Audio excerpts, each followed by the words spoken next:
Hey there, and welcome back. Today I am with my Westfield XI. Last time I had this out, the brakes went out on me, but however, when I went to pull it out to put it on the lift for today, the brakes are working just fine again. So I don't know if the master cylinder got stuck and it is now freed up and the brakes are fine, but let's dig into the car, check the brakes out, and if there's nothing that we see with the brakes, there are still some electrical issues that I need to take care of. Grab your favorite tea and let's get this car back on the road. To get to the brakes and to get to the electrics behind the dash, we need to take the center section of the car out. So we need to take this entire cowl section, and the windshield will be attached to that as well. I'm not sure how easy it is to remove. I know that there's some bolts on the inside.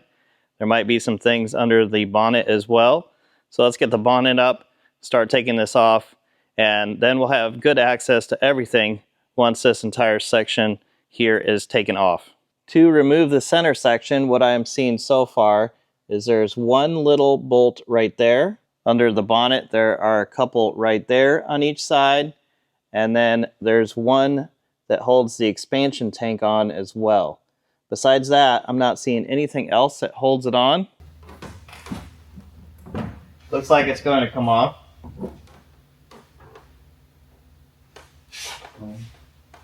The wires connected. Here we go. We get a pretty interesting view inside here now.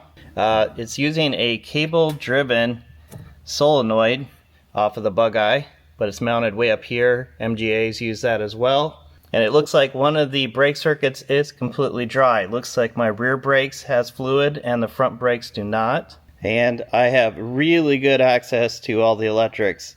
So it makes sense to make sure that those all work properly, get everything buttoned down so that it's not loose while this panel's off. But also there's a fuse block right here, so we have 4 fuses on this car. Not in the easiest place to access them if one of those were to blow. But if I carry around one of the Allen wrenches to take out the bolts that basically this whole car is held together with and have it with me, it's not too bad to get in here. Looks like the brakes are worse than I thought. There's actually no fluid in either side. So I'm going to put some fluid in here and see if I can see where it might be leaking out. If it's leaking out, there's a little cover right here that we can take off, and this gives access to the pedals, but we'd be able to see if the master cylinder is leaking out the other side of it. So sometimes when you have leaks, the brake fluid is actually coming out this side of the master cylinder as well. So with this cover off, I'll be able to check in there. And I'm just going to top this off while I work on other things so that I can see where this is going to be leaking from. There's some crud in there. Try to get some of that out. When I drain it, I'll clean the reservoir real good. One of the things that has bothered me the most on this car is this ignition switch. It's loose, so you really have to twist the wires in order to get that to turn on. And I couldn't tighten the bezel from this side. You can see on this side of the switch, there is a nut there against the firewall, and there's a big gap right there. So I'm going to take it off and tighten that up. So if I take loose the bezel from this side, I can push it through and then change that nut.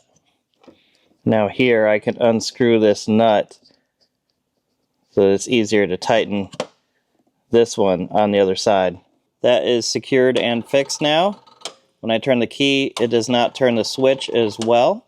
The next issue is with the turn signals. So if I turn on the turn signals, well, I turned it to the left and this one is indicating. If I turn it that way, this one is indicating. So I have it set to the right turn signal right now. And if we look at the rear of the car, the right turn signal is flashing, but it is the left turn signal that is flashing in the front. So both the front and the indicators are wrong, as well as the wiring to the back. So the switch and the turn signal on the rear agree, and the indicator and the turn signal on the front agree.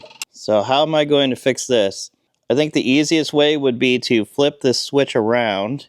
So now, like the ignition switch, this is too loose. So now if I flip the switch this way, the indicator is blinking in that direction, and the only light that is off now is the one in the rear. So I can just change the wiring at the rear of the car to match what everything else is indicating. To tighten this switch, I have this special socket which is meant for these switches. And it engages the little grooves in that switch.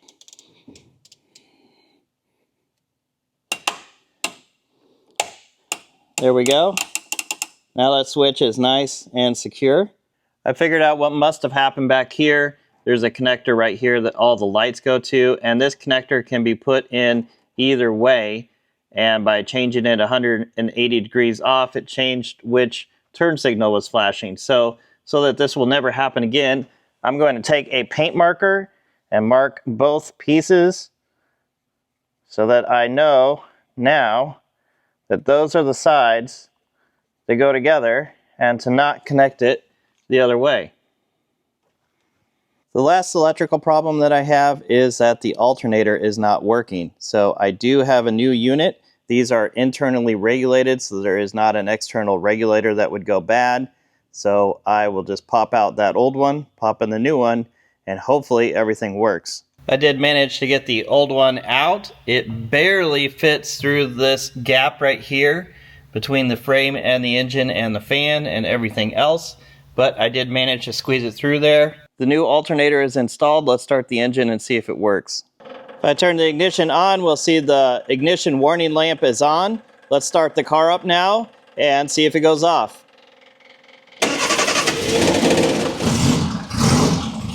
I'm revving it up a little bit. We can see the light has gone off, so the ignition is charging now.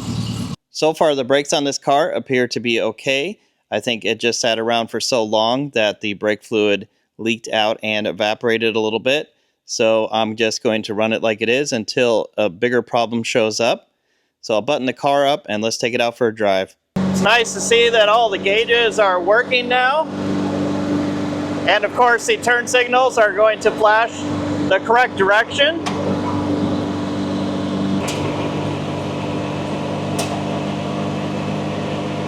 I'm going to have to get used to the lack of space right here. The Sebring Sprite is this way, as well as a couple other cars that I have, but that's something that I'll have to get used to driving it, and there's not a lot of room for your hand right there.